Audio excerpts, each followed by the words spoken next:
I think we're probably ready to go. Brian, you wanna take over? Yeah, thanks for joining, Anthony. Anthony and I have known each other for quite a few years, more than I'm willing to admit. It's been a long time, right? It has been a very long time. So, maybe if we can just start, Anthony, if you can just give us a bit of your, well, let me give you my background. Sorry. I'm Brian Denenberg, founder of and creator of Agile Sales Method. This is my fifth crisis to live through. I think I've gone through a couple of them with you early on. And then Christian, I'll let you introduce yourself as well. Yeah, Christian Magel, founder CEO of Venture Lane. We're an early stage startup hub in Boston, in the heart of Boston. So we have about 25 startup companies in our space, and so we're right in the midst of it. And in the corona virus, you see here in the background, that's usually our space, empty. I'm at home. I just have this as a beautiful background picture, and we can't wait to get everybody back in again.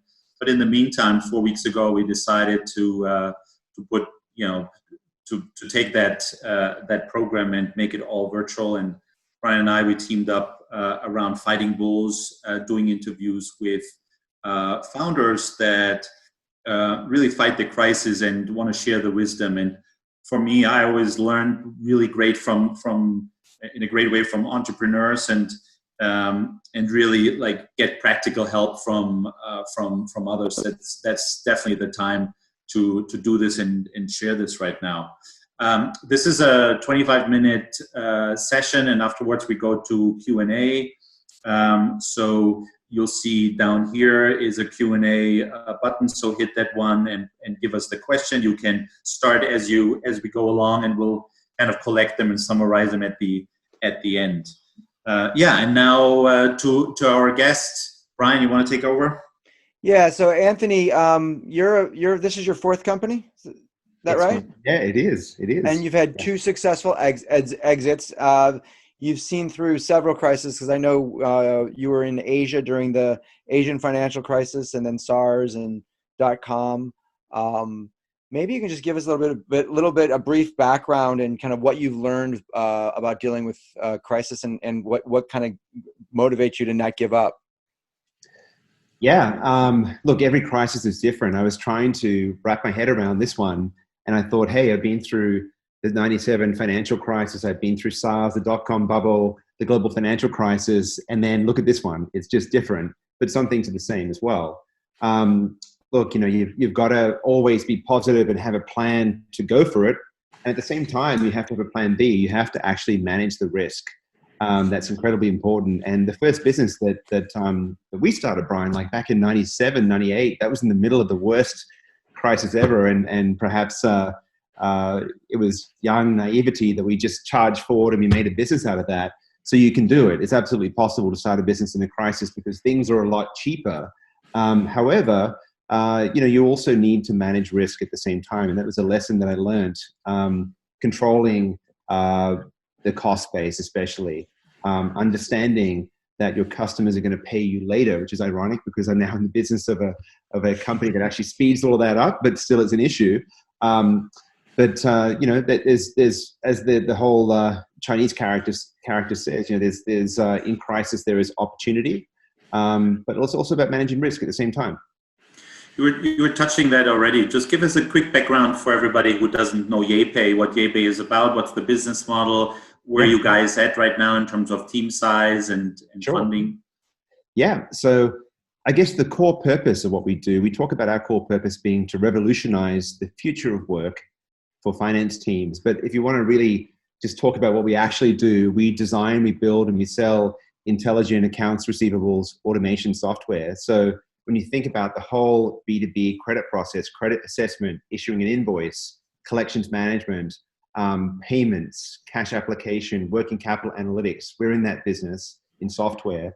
So if you're a B2B company in technology or manufacturing or wholesale, if you're in the upper end of SMB, mid-market, or into mini enterprise, then you'd probably be our customer. And we speed up cash collection by about 34%. We give a lot of visibility into what's happening with bad debt, which is very important these days, of course, as well as your entire accounts receivables portfolio. And also, I think we improve customer relationship management because we're able to put now, especially now, able to put your buyers on payment plans as opposed to the baseball bat and asking for the money. We'll put you on a payment plan. You can pay through credit card or ACH. So a bunch of benefits, but we make money through selling annual upfront SaaS license fees. Primarily, that's about 85% of our revenue. And about 15% is on transactional payment fees. We're 58 people. 70% of our staff are in Europe, spread between Ukraine and the UK. And 30% of our staff are in the East Coast, mostly the US, around New York City.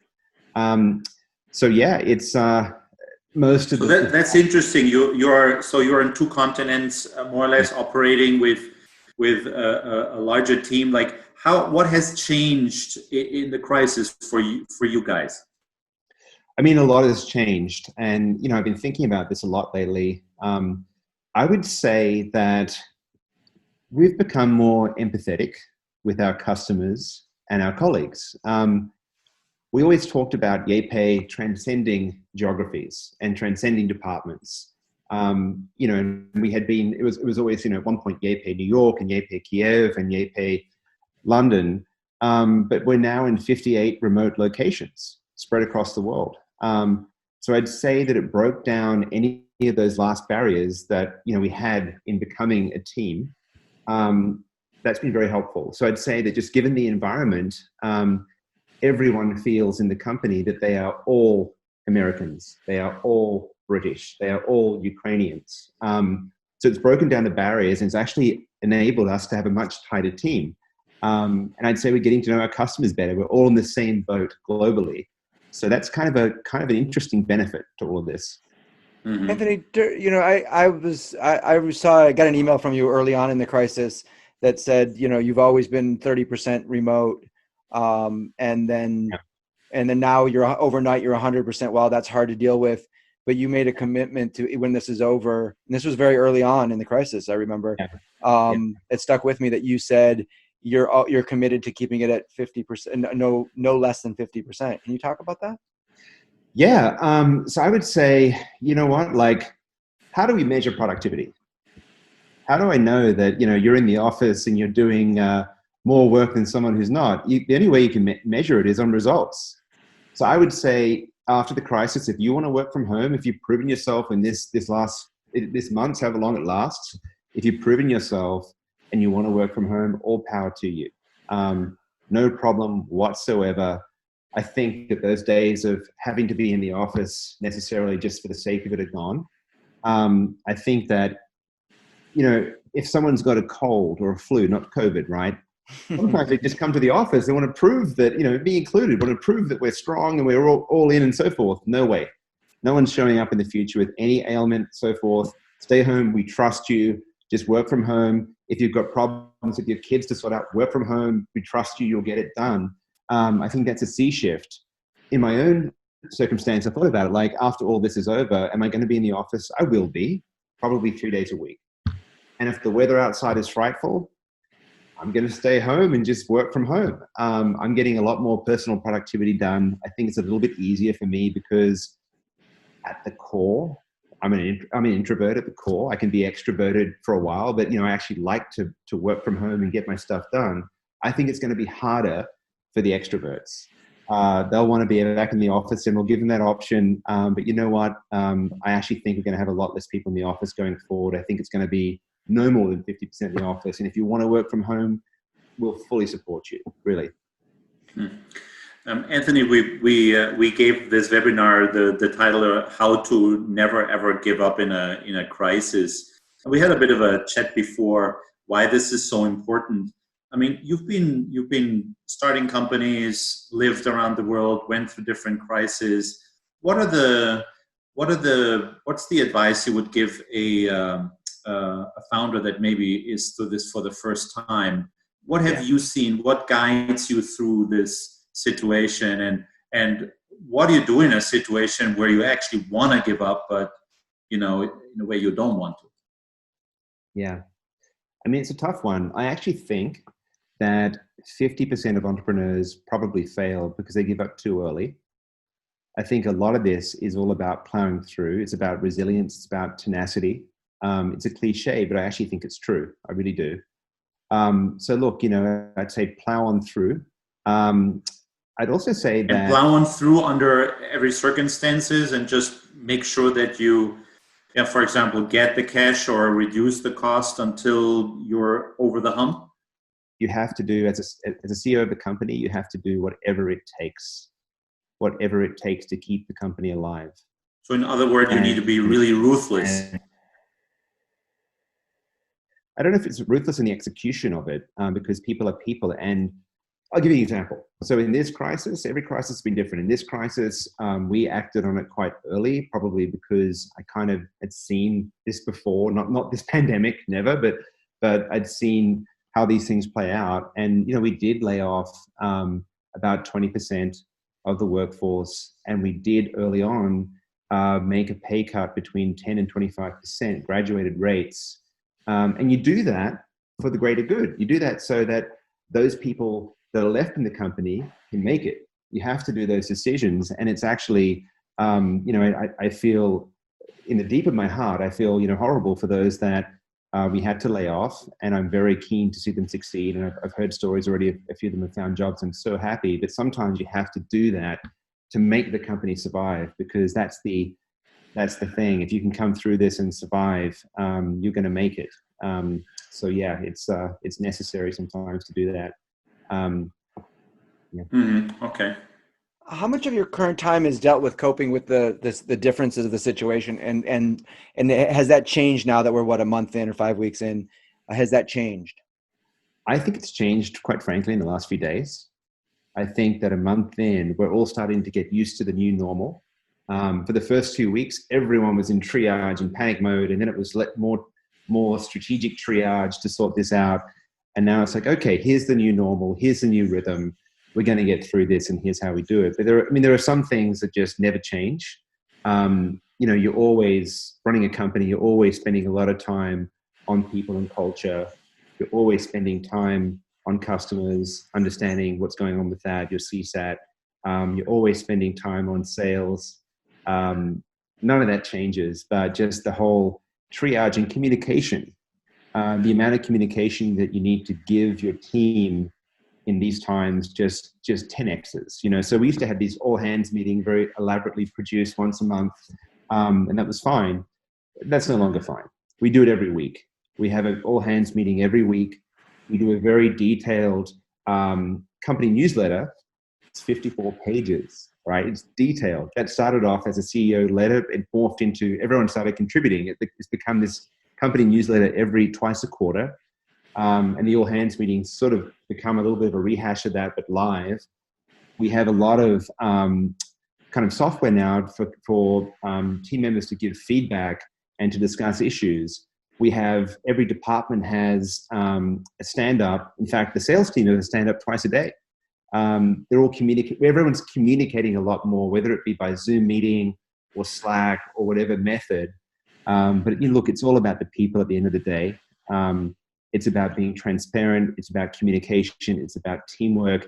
It's about, the musketeers, all for one, and everyone's in the same boat, How did your leadership style, what's important in this phase? I mean, you've been through this what kind of a leadership style is required right now? What are the elements? What's the attitude? What are the values that now come out to be really important? Yeah, I think it's incredibly important to be transparent, open and honest communication. We have this tool that we've been using called Thought Exchange, which allows everyone to give anonymous feedback, and then people vote on the feedback, and they elaborate on this, and then we discuss it at the all hands meetings. Then sometimes some kind of like left field questions come up, like I want your views on the economy, and I want to know if my job is safe, and so forth. And you have to give very open and honest answers. You have to treat everyone as a grown up, and guess what? When you do, you get grown up responses, and you get better ideas coming from that and better commitment. I think you need to be positive and also calm under fire. I think that's incredibly important at times like this in steering the ship.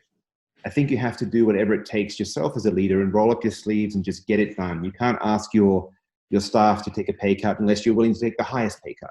You can't do that, or you can't ask them to call more customers than ever or more prospects than ever unless you're willing to do it yourself. As a CEO, you have to be the janitor. You really do, and you have to be the real role model in any dimension.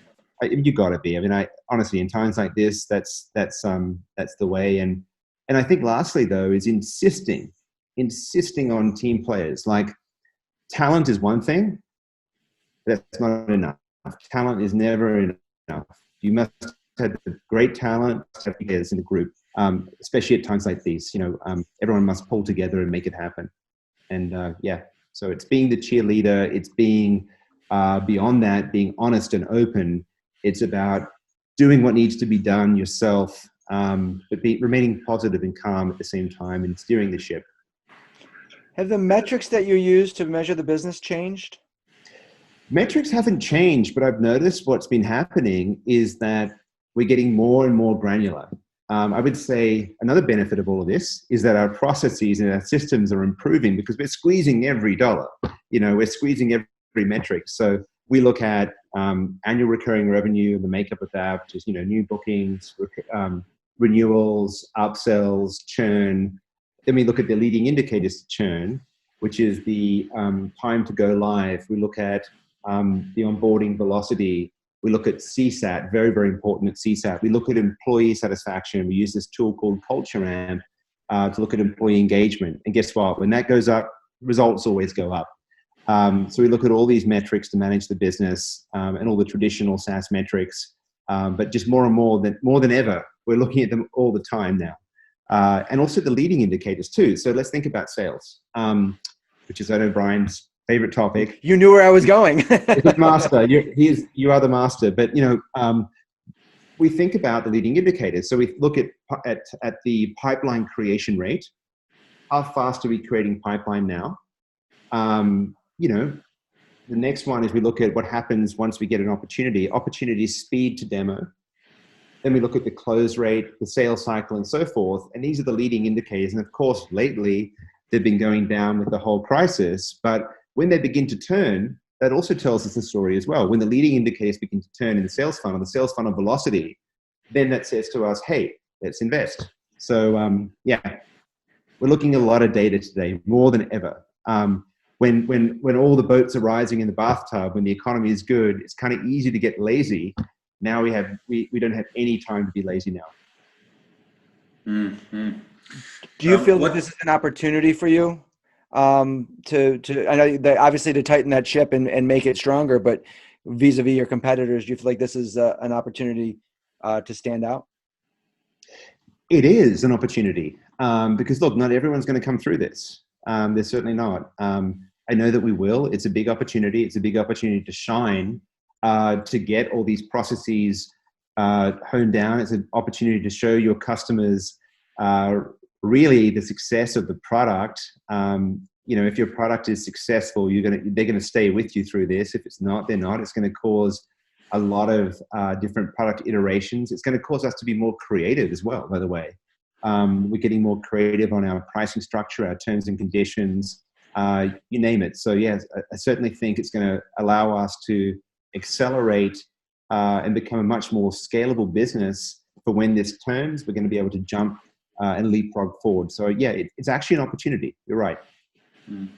Anthony, we saw that in the first couple of weeks, like there was very little sales activity, and it seems to be picking up. And it, depending on industry, different things work. What do you guys see right now out there? What do your salespeople see in terms of what's the feedback that they're getting in the markets? Do they start conversations again?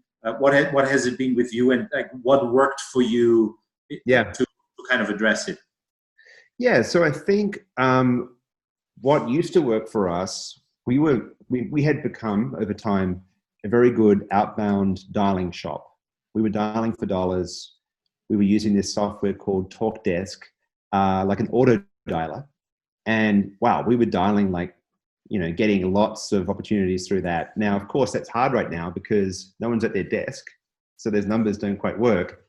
So we've had to rejig everything and go to digital. So we're doing a lot more content generation, a lot more webinars and so forth.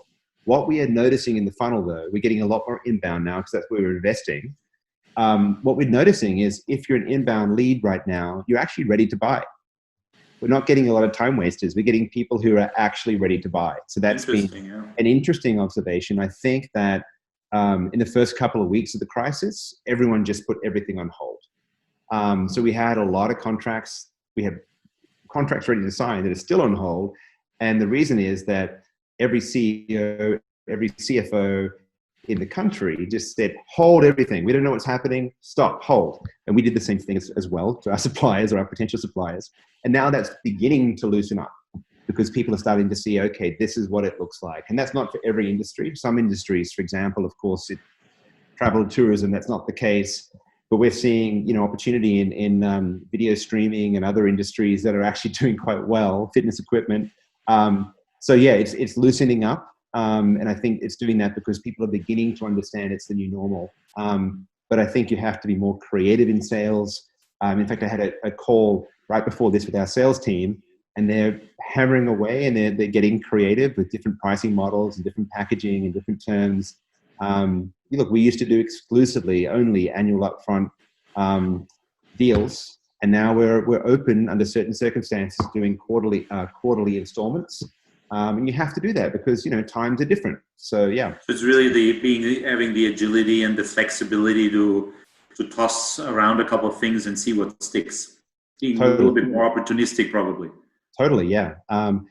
In some ways, it's look, I guess at the core, I'm an entrepreneur, and in some ways, there's a lot of fun to this. There's no fun to what's going on externally at all. Don't get me wrong; it's horrible, it's terrible. But at least the challenge it presents, it allows us to unleash creativity and entrepreneurship again. Anthony, there's always, quite often in a software technology company, there's I can either make more money or I can make you more efficient. And in your case, it's I can help you collect money faster, or I can make your processes more efficient, as I understand it correctly. Are those still this? Are those is any one of those more important than the other?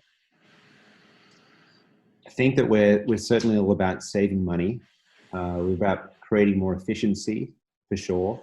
But I also think that we're about helping create better customer relationships with these payment plans that we have that we can set your customers up on. So yeah, these are all the right messages at the moment. But there's a whole bunch of different aspects to the ROI for us. It's all about we get you paid faster, we give you greater visibility on your cash flow and your bad debt and so forth. But at the moment, I think it's containing bad debt is a big one out there that the software does, and also allowing that customer relationship to be enhanced through payment plans where the supplier, which is our customer, still wins because they're getting paid something, and the buyer doesn't have to pay everything in once. They can pay it over time. So yeah, we've had to iterate that over time to make it work. Right. By the way, just like a little hint to all the participants, just hit the Q&A button if you have questions that you want to ask Anthony. Just put it into the tool, and we'll bring it up here.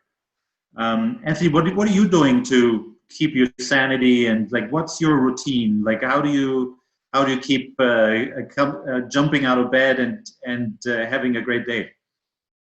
Yeah. I'm going to be honest. Some days are great. There's the odd day that isn't, but most days are great. So one of the things I've learned, there's a cool little app called 5-Minute Journal. You can buy the book or you can buy the app. It asks you every morning to put a photo up, and then it says, write down 3 things that you're grateful for. Then it says, tell me what would make today great.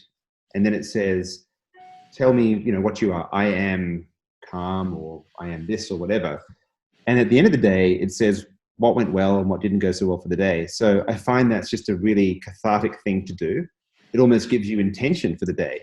It's surprising what you write down, and you look back and go, wow, that actually came true for the day. I think exercise in any form is great. It's been tough to get out. We're allowed out once a day here in London, and I'm sure everyone's got different iterations of that. I've taken up some jogging and some cycling in Hyde Park and Kensington Gardens. In fact, I'm expecting a much deeper lockdown. So I've got an exercise bike that arrived today. The only problem is that they didn't tell me I had to build it. I've got to construct it. That's another whole thing. Okay, nice. It's just those things I think that help. And look, I'm married to a great guy, Francisco. Keep each other company, and also I've got some wonderful dogs as well. So it's all these things I think keep me sane. But look, so I'd say 9 out of 10 days are great, and there's just the odd day where I think everyone right now experiences that with what's going on. Anthony, Okay. we have a question from Barbara. And if you can give some of your experience having done this so many times, how would you approach sales if you were early stage startup with just a few proof of concepts on the way, product in process? What would you say to them? Yeah, it's very nuanced depending upon where you are. I think that right now, under this environment, I would be spending a lot of my time on customer development as well as perfecting the product, because you might find that some folks have actually got some more time on their hands and they're willing to give some advice in these circumstances. Everyone's being more human to each other, and suddenly, getting out there and asking for advice on the product, maybe right now you'll get a lot of people helping. And also, by the way, there's a ton of people who got laid off who could be your users as well, and they'd love to have something to do to give you some advice on the product. So I would use it as a way to accelerate your product forward. And yeah, look, you're in the proof of concept stage. I would still keep moving forward with those, but I would just use it to really perfect your product, because now some people have time to give you. When times are busy, they don't. And when you're able to spend more time with customers and users and potential prospects right now at this stage, that's invaluable. So actually, it could be kind of good for you. Anthony, you told us at the beginning that you actually do a little bit scenario planning in like what's going on, and you said like I'm not usually it's like the good or the normal, the medium, and then the really bad, and you said like I'm doing 4. Tell us a little bit about that process and what it taught you and how you implement it. So I think that doing 3 scenarios sometimes leads to lazy thinking, because you have the best, the worst, and the mid case. And guess what? You always choose the mid case. Create for any debate at the management team or the board level or whatnot. So imagine you try 4 cases. You've got the bullish and the bearish on one end, and you have the 2 base cases, and base case bull, base case bear. And you probably still stick to the middle cases, usually. Not always, but usually. But then you'll have a debate. You'll have a debate about those 2 ones, and it will lead you somewhere in terms of where you allocate resources and how you manage the business. Where I've always found that this whole just one case in the middle, you may as well not even present the other 2. It just leads to, I want to have a debate. I want to have a debate about this or the other, as opposed to just, let's easily stick to the middle. That's the one we'll go for, because I think that right now we don't need lazy thinking. We need critical thinking about all these issues and dynamic thinking. Mm-hmm. There's a question here from Patrick, who actually said, how do you so whom do you talk to when you have your own crisis? So I interpreted that in a way like, is it the investor? Is it your exec team? Is it, and how much do you talk with, or with whom do you talk about what? Yeah, it's interesting. Okay, so it really ranges. I'm part of a membership group called YPO. There's a whole bunch of other CEOs that are part of that. We pick up the phone. We're part of these forums that meet together these days online. And we certainly share war stories and so forth, and try not to give advice, but try to give experiences about what's happening. So that's one good thing. So I guess the message is speak to other peers wherever they are, and bounce ideas off. That's number 1. Number 2, we're lucky to have some very supportive investors, actually. So we talk a lot. The board, I've got a great independent on the board, and also 2 very experienced VC investors who, we certainly talk and share. And also the management team. We have a very open and honest management team that's experienced. We know each other very well. We've been through a few things together, and we all ask for help. Don't be afraid to ask for help. And then of course, different things Don't discount your friendships and your families as well. When you want to ask for advice, others have different perspectives. I was talking to a friend of mine this morning who's a PhD doctor, and we actually exchanged a few ideas, and he gave me a completely different point of view that I would never have thought about before. So yeah, don't be afraid. So variety, diversity, and actually don't be shy to ask for advice, or at least an experience share. Yeah. Absolutely. This is humanity. A question from Sandeep is: have you? The title of this was, the not to give up, and he is asking, have you ever given up? And how did you know when it was time? I don't think I've ever given up. I think, in fact, I think in the beginning. We're still alive, right? I think in the beginning, in the beginning, it was just pure. It's changed over time. In the beginning, when I was young, I'm 47 now. So in my early 20s, I think it was more just stubbornness, or just not knowing when to give up and refusing and so forth. Maybe there were times where I probably should have, but I think it's changed over time. It's changed where I've kind of realized that, okay, here's what you need to do. Take a deep breath, keep on going. If your heart's in this, if you're really committed to this, if you're obsessed with the problem, you'll find a way to get through. You may not come out the other side exactly how you thought. You may not solve it exactly how you thought. But, for me, I think at this stage still, failure is not an option. There's always a way. There's always a way, if you want to do it. Now, if you don't want to do it, that's a different story. There are many, many things to do in life. So don't feel bad if you want to do something else. But if you're really committed to what you want to do, you will find a way. We talked a little bit about ruthlessness, and obviously, the word is a bit strong in some context, but on the other hand, sometimes you need to be ruthless. So where is being ruthless in pursuing the opportunity still okay when it's about saving your company? And then where do you cross the red line, and where does it become questionable? Yeah, I think it becomes questionable when you're not honest with yourself or honest with others. You have to be honest.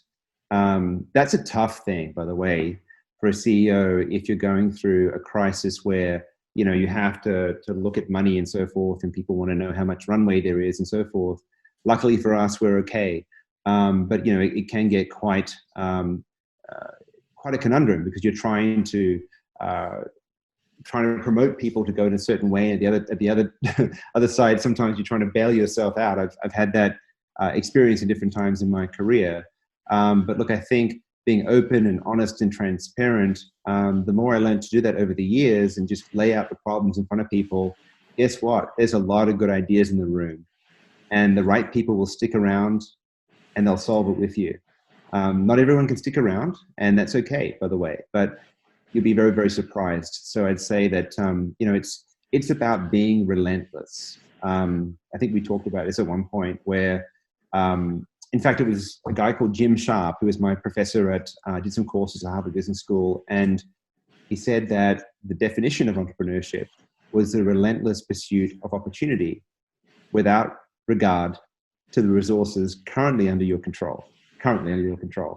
I used to talk about this with Brian years ago, and I used to say, well, entrepreneurship is you've got half of it in your pocket and the other half you can get.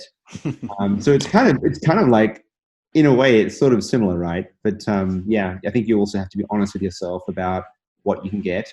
You have to be honest that, look, you've got this, but you need to be able to deliver the other half, or have the confidence you can go out and get it. I think you made a good point here. Like, I always found, like, once you feel and you wake up and you think that this is not yourself anymore, and you can't stand for it, and this is not just your moral attitude towards something, then that's probably a time where you need to rethink. Absolutely. Yeah. You mentioned before this is a good time to start business. Like, this may be a great time to start businesses, or a great time for early stages. Is there a time? Is there a type of business that you think is better suited for these times than others? Wow. You only have to look at the industries that are not doing well, or the ones that are doing well. However, that being said, you can take a contrarian approach as well. maybe it's a great time to start a business that business is in a travel business. Maybe it is, because you can spend time now researching what people need, the new needs after all of this is over. Because guess what? You know, I've got a platinum, double Delta, whatever, or double platinum on Delta, and I've got a gold on BA and whatever. Now I'm looking at thinking, this is crazy. Like how much travel I was doing. I'm going to travel in the future, but not as much. The way that I'll travel will be very different in the future. I won't be hopping to all these little holidays and I'll spend longer in one place. I'll appreciate it more. This is already going through my head. So the way that, let's just take travel, the way that we travel in the future, I bet you is going to be different. So maybe right now is not a bad time. Actually, even in those industries, you can get a lot of discussion going, because people are, you know, they're not so busy, like I said earlier. So maybe it's not a bad time. And guess what? The cost of staff, the cost of everything is going to be down.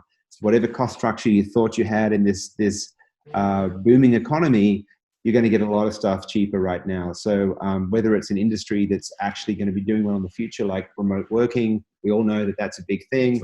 Or maybe it's a contrarian approach with an industry that's actually not doing well right now, but it's going to be reborn in a different way. Love it. Now, a lot of companies is maybe a kind of a wrap up. A lot of companies are looking into like early stage all above into fundraising and you know bridging a certain time. Any tips from a seasoned entrepreneur on raising capital during those dire times? Sure. All right. So there's an investor out there in the world for every single product, I'm convinced, if you keep on going. Over the years, my goodness, can't even count how much I've raised over the years, but it's been quite a lot of money for different companies. You can find those investors. Now, look, let's be real at the moment as well. Valuations have come down. So maybe you need to raise a little bit less money than you thought. Guess what? The cost structure is coming down as well. So you might need to do it in 2 steps. I also think there's going to be probably a lot of M&A and a lot of other partnership opportunities as well out there in the market. So I just keep your eyes and your ears open and remain open-minded on how it's best to fund the business. You know, you could do a venture-backed business, no doubt. I'm in that. You know, it's a lot of fun. You could back it yourself. You could also choose to work with a partner as well. That's a possibility. You can certainly choose that route in this environment for sure. Or be bootstrapped and funded with cash and upfront pilots or things like that, right? Well, you know, actually, when I think back to a business that I started called Market Share, you know, I built that in the 2000s. I built that really on the back of 3 contracts. I had $100,000 left to my name, put that in. And then I got 3 contracts. One was with Harris Interactive, the other was with Greenwich Associates, and the last one was Adidas, the shoe company. So I forward sold 3 contracts, and they were 6 and 7 figures, some of them. And that allowed me to fund the business. It allowed me to invest. So yeah, there are creative ways. I'd certainly built business before almost on a shoestring. But yeah, I keep that in mind. When you've got a good product or a good service, sometimes your customers become your partners. One final question for you, Anthony. What are you most worried about, and what are you most excited about? Yeah, good question. I think, like everyone right now, I'm still worried about how this thing pans out, coronavirus. From the point of view, not about the lockdown and the economy and the rest of it. Look, you know, like many of us, I've got aging parents. I'm just keen that this thing doesn't get to them. That's a concern that I have. The other one that I have is just, you know, the politicians listen to the scientists, and let's get through this with science. Listen to the experts and don't use your instincts at this point. Let's listen to the scientists and we'll all get through this. So I think, look, obviously coronavirus is on everyone's mind. I think what I'm excited about the most, though, is the new world that comes out of this. I was talking to someone earlier today, and they told me that, you know, they were admiring, you know, in the garden, the flowers, and admiring, they were somewhere in the south of France, and they were admiring the different times the tide was coming in the day. And, you know, I've got to say it, like I actually went out and I planted a garden for the first time in my life on the weekend. It was backbreaking. I planted all these seeds and, you know, all willing, there will be a summer harvest of lettuces and tomatoes. We'll see what happens, right? But, you know, I think that just we're learning to appreciate life in a way that maybe we forgot about or we lost or we hadn't thought about certain things like this since we were kids. Am I going to go out after all of this and buy, you know, the brand new fashion and all the rest of it? Does it really matter anymore? I think that there's going to be a lot of soul searching. And I think what comes out of this is hopefully going to be a better place to live. I really feel that. You know, when you look outside and you see the blue skies and there isn't as much pollution, you know, before this, we were talking about becoming negative, not just carbon neutral, that's not good enough, and trying to repair some of the damage. And yeah, look, this is what it's like. Nature repairs itself, and maybe there's a different path that humanity can take. I'm thinking about all of this, and I hope I don't just go back into the old way and the treadmill and so forth. And maybe there's a lot to life that you know, is more simple than we thought. So that's something that's on my mind a lot. Beautiful last words and some good wisdom. I think if I have to summarize, you said persevere, be transparent, open and honest and authentic. And there's always a way. And if there's no way, then start and plant a garden. Anthony I'll send you some of my tomatoes. Yeah, CEO of YayPay, who is happy to fax you or send you any of his tomatoes end of the summer. We're really glad on that. Thank you so much for joining us and sharing those gold nuggets and this wisdom with us. Ross, I'm not sure, are we having a quick overview on the next on the program? Oh, here we go. And the Greek island on top of it. Nice. No, well, thank you, guys. Thank you, Christian. Thank you, Brian. Thank you, Anthony. Really a pleasure. Thank you. Yeah, so next week we got keep momentum when the enterprise customer hit pause with Kyle Costello. Really looking forward to having him on board. Then Lily Lehman from Underscore, who actually takes a different perspective on how your investors can help restart your growth. So that might be maybe a little bit an overlooked area. And then we have next Thursday, 1 o'clock again, next Fighting Bull series with content in the crisis, or is it maybe boom time? With Joe Herkin from Issue, CEO, and awesome platform, and really looking forward to hearing from him how the landscape has changed. Thanks so much for everybody. Anthony, good to have you, and hope we stay in touch and we'll eat those tomatoes together. Wonderful. Thank you, guys. Really appreciate it.